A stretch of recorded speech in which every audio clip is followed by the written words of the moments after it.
Welcome back to part 2 of my chat with Nina Teicholz. In part 1, we covered some important things like health definitions and some very compelling but undertold data. In today's chat, we're going to cover more of the drama and controversy and how it unfolded more like an A&E special and less like, well, you would expect scientists to behave. Thank you again, Nina, for coming back. Thank you. Good to be here. So the saga continues. Tell us about the pushback that you got as you were researching and publishing papers for your book.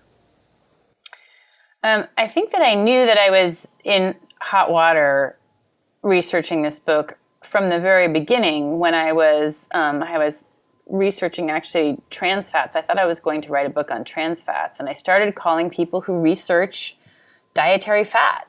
And this was in the early 2000s, and we really have come a long way in the sense, like the last 20 years, things have opened up a lot. But back then, you could not have a conversation with somebody challenging the low-fat diet.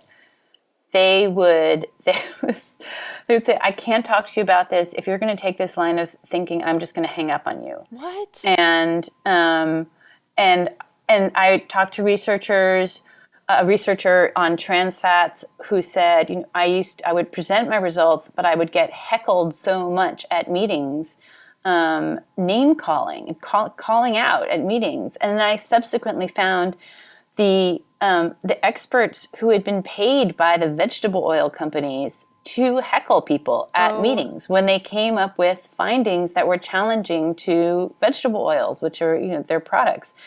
That doesn't even sound real. That sounds like something out of a drama.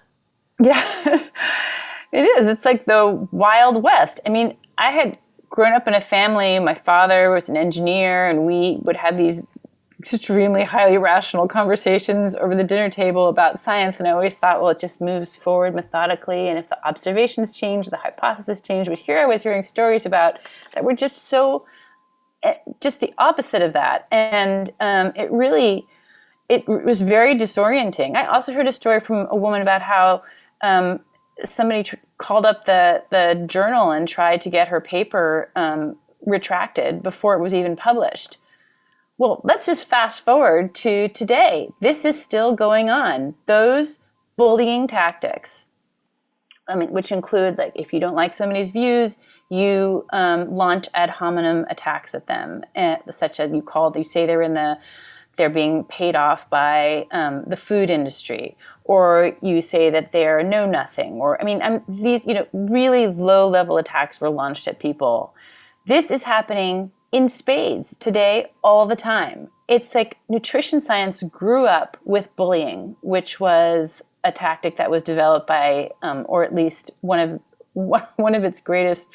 Who exercised it the most was Ansel Keys, who we talked about in the last episode, who was one of really the most influential nutrition scientists in the history of the 20th century. But this idea of bullying your way to get your view in nutrition continues. It's happened to me. When my book came out, I was attacked. I was called by somebody who used to be affiliated with Yale but is no longer. But he called me a parasite of science. Wow. He said I was an animal unlike he had ever seen, which is, calling people animals is sort of practically a Nazi style tactic to demonize the enemy. I have had multiple people accuse me of being tied to the meat industry. A very famous professor, Marion Nessel at NYU, continues to call up reporters and whisper. It's a whisper campaign, is what it's called. You whisper in their ears and you say, "Oh, she's being paid by the meat industry." I have friends who've called me to say, "Do you know what this woman is saying about you?"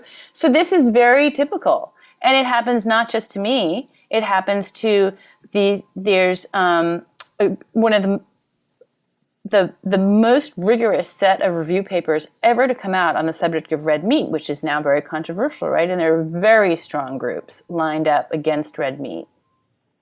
Just all sorts of interests, including, the hundreds of millions of dollars that we've been hearing about, all the fake meats. Well, they do not want regular, natural meat to be okay to eat. I mean, their whole business model depends on vilifying it. So they actually, when these papers were going to come out, they issued a letter writing campaign to try to get these papers retracted before they were even published. To say these are too dangerous even to come out. They'll be so harmful if they come out. That is crazy. Based on nothing, really. Based on nothing other than they disagreed with the conclusions. I myself did a paper where there was a huge effort to try to get it retracted because I made a certain number of observations about the faulty science in our dietary guidelines. And even though they tried incredibly hard to get that paper retracted, they could not. And all of the main allegations of the paper remain true. And are the only place in the world where they're documented in peer-reviewed literature. So this goes on. I mean, and in fact, there was an article not too long ago by a researcher from the CDC, a very high-up researcher who was hassled and heckled for her work, and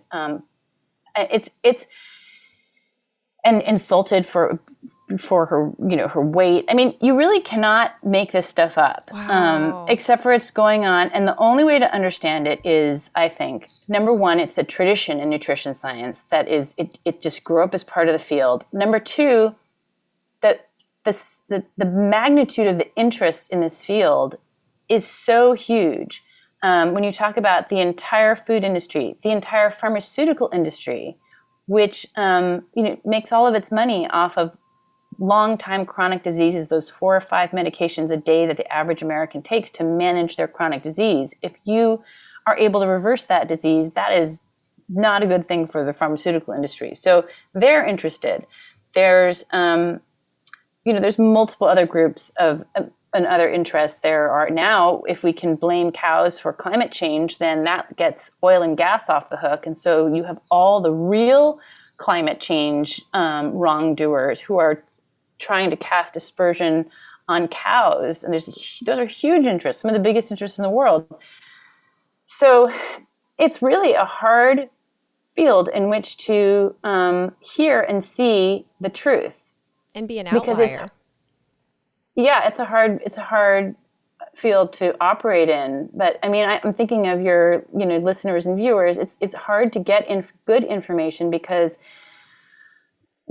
all the newspapers and magazines, they depend on their advertisers. And I was told when I came out with my article on trans fats, which was a groundbreaking article that I wrote for Gourmet Magazine, which was a big magazine in its day. It doesn't exist anymore, but Ruth Reichel, who was the editor-in-chief of that magazine, said it was one of the articles that made her the most nervous to publish. And she was consequently the most proud for having published it. But Procter & Gamble, a major manufacturer of vegetable oils, threatened to pull their advertisement if she published that article. Well, what I don't understand is, I mean, I understand how, it's what you said in the last episode. It was a very big web of people with vested interests, all, a lot of cooks in the kitchen. It would be like the Southern version of that. Right. But what I don't understand is if this has been the number one killer of Americans since about the 50s or the 60s, and I remember reading in your book or hearing in another interview, you saying that it was a state of emergency when President Eisenhower had a heart attack. Everyone really felt motivated to address this issue of heart disease. Emergencies are supposed to be short term. Why are we still here? And if we're still here and it's not only killing 500,000 Americans a year, but that number is growing as evidenced by the 2020 number of 700,000 people dying of heart disease, why are we still wasting time arguing and covering things up? And I feel like we would be incentivized to find the truth instead of just going back and forth arguing about it. I'll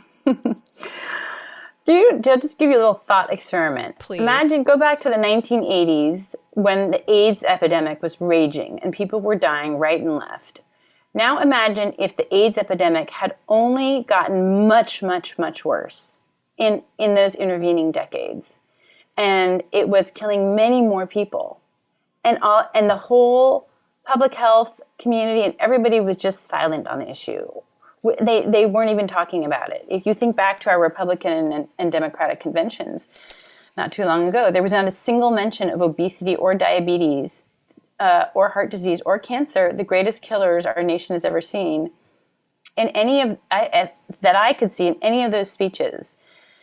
So, if this were AIDS, somebody would say, hey, time out. We are not getting this right. We need to start over. And we need to, if it were 18747s crashing and landing and killing everybody on board every single day, somebody would say, hey, ground the planes. We need an investigation to see what works and what doesn't work. But instead, what we have is, we have nutrition scientists who say, we're making a lot of progress. You actually read this in their papers where they say, progress has been made. Oh, okay. And when you say like, well, what are the outcome measures? What are you pointing to? Every single disease, diet-related disease, is still increasing rapidly. And, obesity, diabetes, non-alcoholic fatty liver disease is now epidemic. Hypertension, heart disease, cancer. I mean, it's just insane. So, and all of these have some diet-related component. Many pulmonary diseases also have some diet-related component. So, but there's just not. So instead, I think what the nutrition establishment, I would say the establishment and the medical establishment, their approach is to say, it is your fault, America. You eat too much junk food. You don't watch your weight well. You don't exercise enough, and they turn the blame around to the individual, which is, I think is unfair, given that if you look at the studies, the rigorous studies on our guidelines on how to eat well, eat fruits, vegetables, seeds, nuts, low fat, lean protein, low fat cheese, not too much meat, not too much protein, 1 egg a day, whatever. What is considered a healthy diet? If you take that diet and you test it on people, you will not find, and it's been tested multiple times in multiple studies, and none of those studies show that those people on that diet do any better in terms of their health than people who have followed a diet higher in sugar and fatty foods. You don't see that diet works. So we're working with a diet that has been proven to not produce healthy people. And yet we're still told, the average person is told, it's your fault. So it's just a really problematic system because nobody wants to admit that what they've been prescribing for decades and decades is doesn't work or is wrong. They don't want to be liable for that. But we all want to be healthy. So there is potential for the normal Jane and Joe out there to be motivated to follow whatever. Like I think you even said in your book, Americans at least have really followed these recommendations to the letter. The percentage of red meat that has been consumed since like the 70s to now is, I think, half. Is that right? It's down by 28%, and red meat is down by 35% since 1970. Butter is down by 19%. Whole milk is down by 79%. Everything we were told to decrease has decreased, and everything we were told to increase has increased. Our consumption of fruits and vegetables is up by, on average, 35%. We eat more whole grains. We've reduced refined grains. We eat less sugar. So everything that we've been told to do, we've done. There's not a single category of food where we have not changed our consumption habits in the direction that we've been told. So we're compliant. We just need better information. Right. I'm curious with all of the research that you've done and how you're able to just spout out these facts. In another interview, I think you said like you read the research studies, for fun. Like you just would go through all of them. So you're very intimately acquainted with them. What do your conversations with your doctor look like? Well, first of all, I don't go to the doctor very much. and that's because I'm healthy. I used to be, so I should just let your viewers know, I since my research, I have changed my diet, and I now eat fewer carbohydrates. So I don't eat many starches. I try to keep, sugar down, and that also includes fruit, because fruit has most fruit has quite a lot of sugar in it. And so I have lowered my carbohydrates, and I've increased. I now eat red meat, which I didn't do for more than 25 years. I eat regular fat, cheese, dairy. I eat tuna fish salad. So I've changed my diet a lot. But I say that because it used to be, when I was on my previous pretty high carbohydrate diet and not a lot of just protein foods, and not very much fat, of definitely a low fat diet, I would get sinus infections every year. I was constantly in to see my doctor. I had all kinds of skin problems. I mean, things I just had no idea were associated with diet. But when I changed my diet, I really no longer got sick. I mean, knock on wood, I haven't been sick in, now, I don't know, 15 years. So I go to my doctor every few years to get a checkup. And he often, we often have a fight over how many screening exams I'm going to get. And he knows that I'm just doing what I'm doing, and he can't really object because all of my cholesterol numbers look great. And, he says I'm the only middle-aged woman he knows who's lost 10 pounds since he's been seeing her. And, he just can't really object. But what's interesting about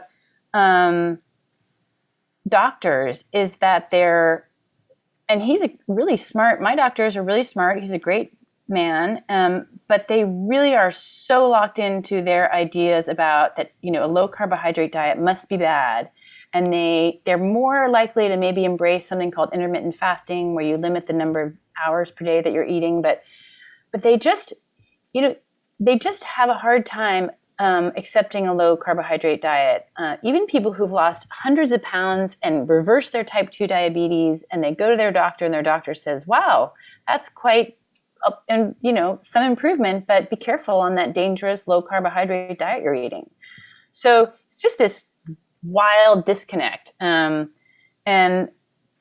think you could say something about how the medical profession really no longer trusts, they're not taught to trust their own observations and really think for themselves. They're taught to prescribe medications, which is that's a sad state of things. But there are a lot of doctors who've sprung up in the last just even 5 years who will entertain alternative dietary approaches.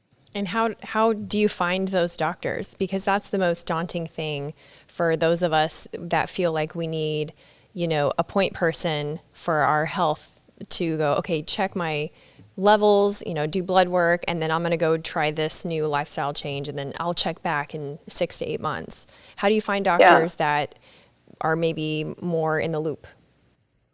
So we can post on your show notes. There's a couple of places. There are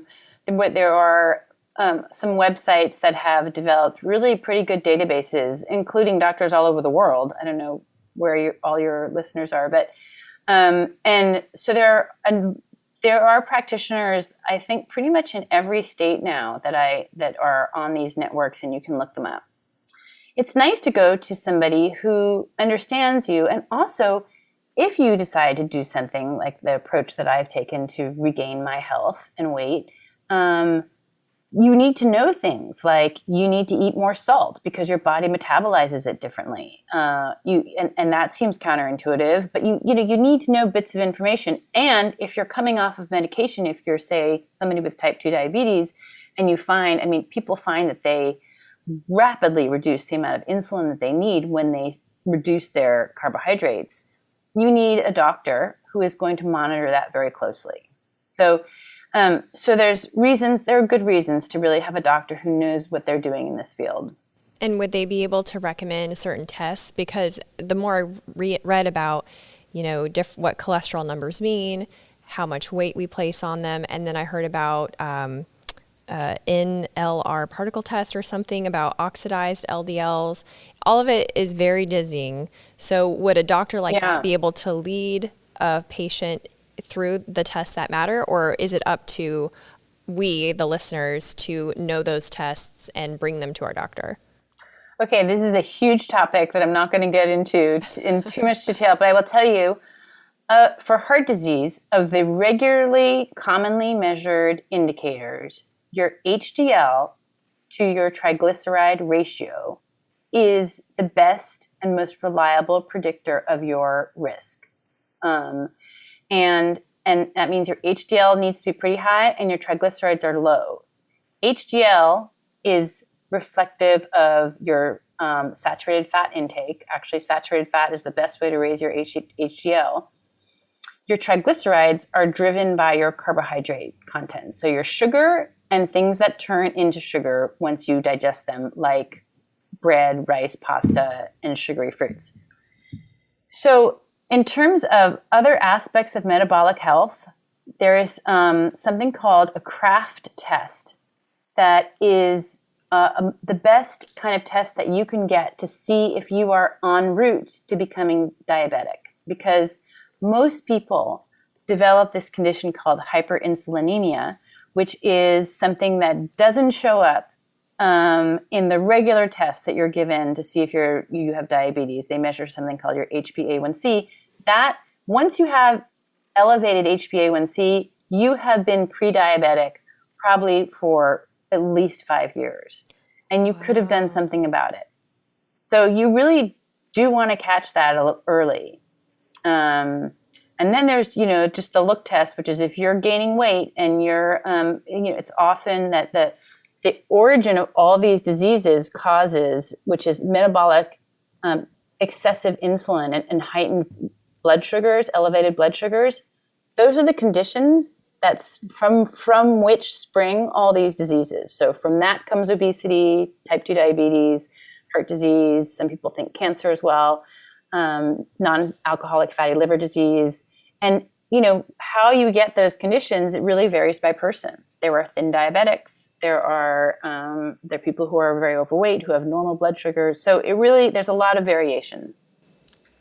Interesting. There is a lot of variation, but I feel like you gave the listeners a lot, like some solid things that they can write down, and I will have it all written down in the email related to this episode. So if you're new to the show, every Saturday I send out an email with kind of cliff notes of what we talked about. So I'll have all the clickable resources that Nina mentioned, plus I'll have the bullet points if you're driving or multitasking while listening to this. That way you don't have to stop and write it down on your hand, and that probably wouldn't be safe anyway if you were driving.